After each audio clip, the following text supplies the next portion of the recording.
My question about the situation when we have confidence, but I have confidence, but when I open a trade, I just want to see the candles going straight to the TP. So is there a mental issue, something, a situation, something to figure out how to solve this problem? I'm good. Sometimes because of this, I traded. My trade is going to against me. I sometimes I close it early. This is my question, and this is my moment. Thank you for everything.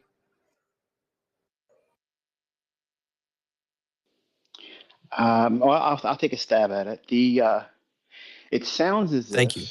if your uncertainty may stem from a lack of experience reading the tape, watching the market with your model in focus. Two, if it's not that, it may be a combination of over leveraging. I've seen a plethora of individuals come to me with that same question on a day by day basis. And it's usually linked to them wanting to trade larger size than they're better equipped to do at the time with their present skill set, let's say it that way. And if they haven't been utilizing the model that they're if you come before someone, okay, if you had a winning trade and you came out and said, okay, this is the last trade I took and it was a winner, and you'll be confident in explaining what your model was. And I've listened to this space and I've had people email me and I've watched other students and other traders doing other things. And they're very confident about what they did when it was a profitable trade or what it worked in their favor. And you're going to have to grow to trusting that it's not going to always do that for you. You're going to have a willingness to accept the fact that you as the operator, you as the, well, executor, it isn't going to always pan out for you. And with the increased volatility and all the things that's going on around the world, all it takes is a knee-jerk reaction to something going on geopolitically, and then boom, we have 100 handles instantly. And it's not unheard of to see several hundred handles in 1 minute for NQ. You know, that's volatility that can tear your face off. And you have to have a great deal of respect for that, but it shouldn't also paralyze you. And by having an expectation, what is rooted in a baseline experience, meaning what are you trying to trade? What's the catalyst? What are you trying to enter on? Why should the market go to where you think it's going to go? So where's terminus? Where's the draw on liquidity? Where's that target you think it's gravitating towards? And why should it do that in the first place?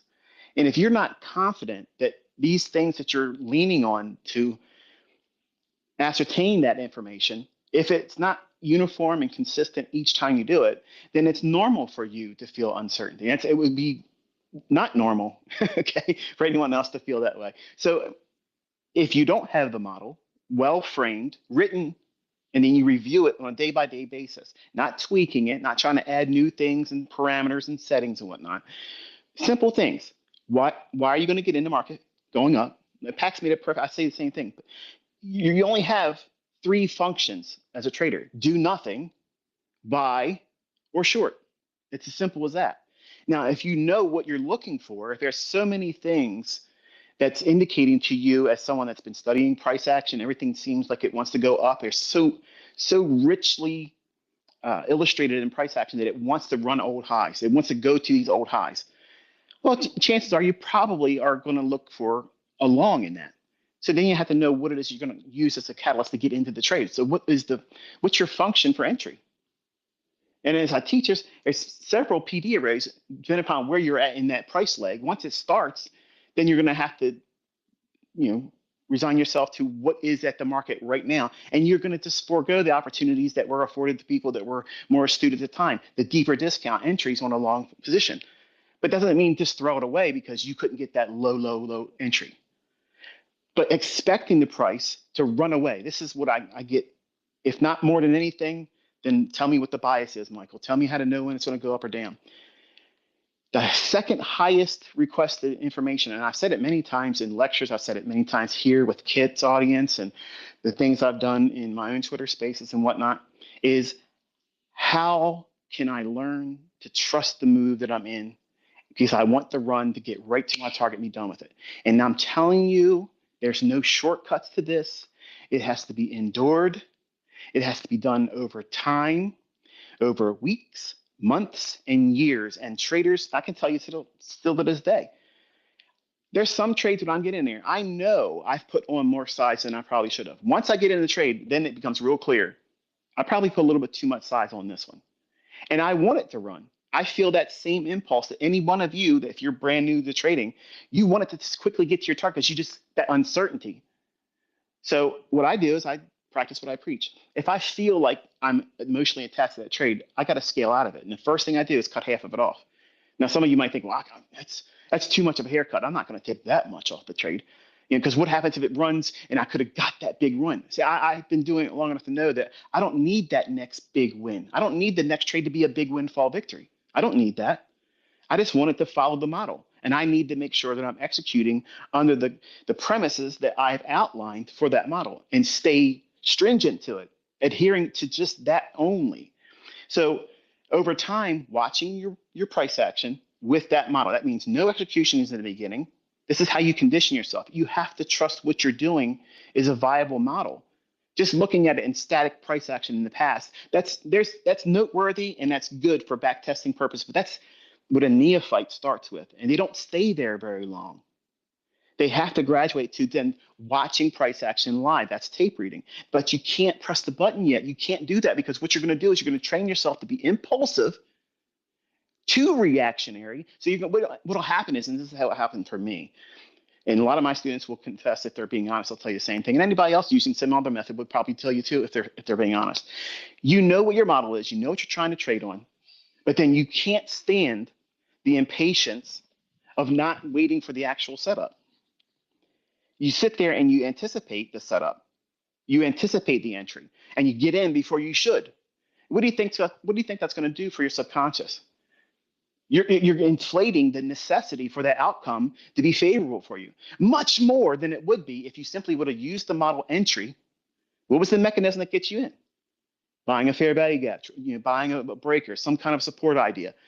Whatever that function is that you use to get into the trade, now the importance of being right or wrong is such an inflation that your mind now is consumed with it. And the only mechanism that our brain can do to compensate for that is we start perceiving time through the lens that it needs to speed up for us, or we're uncomfortable. Time can't be sped up. It can't be sped up. But when you're in a dramatic situation, for instance, you've ever been in a car accident? I've been in several. I sped a lot as a young man, had fast cars, and did stupid stuff. And I can tell you, as fast as my cars would go, they seemed like they were moving in slow motion every single time I was in those accidents. Why? Because your brain is calculating all these things. This is about to hurt. I am about to have some serious shit happen to me. And it's calculating all this constantly, real quick. Our brains are amazing creations. Fastest computers in the world. They'll never make a computer faster than our brain. But you now place yourself in that same situation. You just made an accident happen. You caused this accident. You over-leveraged, you anticipated, and then you jumped ahead of the actual setup. And you entered before you should have. Over-leveraged, and now you have two things going against you. You need this to end quickly. You want it to end quickly, but now because you're in an emergency, how's your brain going to react? It slows everything down. And that's very, very uncomfortable for people that are not used to that.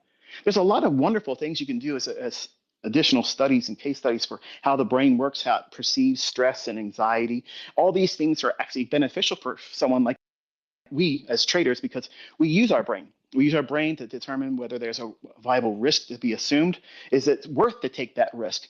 But we as traders, when we first start, the impulsive nature in what we do through our flesh is we want to have that instant gratification. We want to go out and show the world that look what I did. Look what I just made. And you won't tell them this is how much it hurt. This is how scared I was. My balls were drawn up to my ass. Okay, I was scared shitless that this thing was going to turn on me in a minute and I couldn't get out of it fast enough. You won't tell them that because you need to convince yourself that what you did was the right thing because you know deep down inside it wasn't the right thing. You jumped the gun, you were impulsive, and you over-leveraged. So right away, you're doing every cardinal rule that a trader should not do. You just did it. And now you're arguing with, I better get out of the trade Or what do I do? Do I stay in a trade? If it wins, wow, it's going to be a big payoff.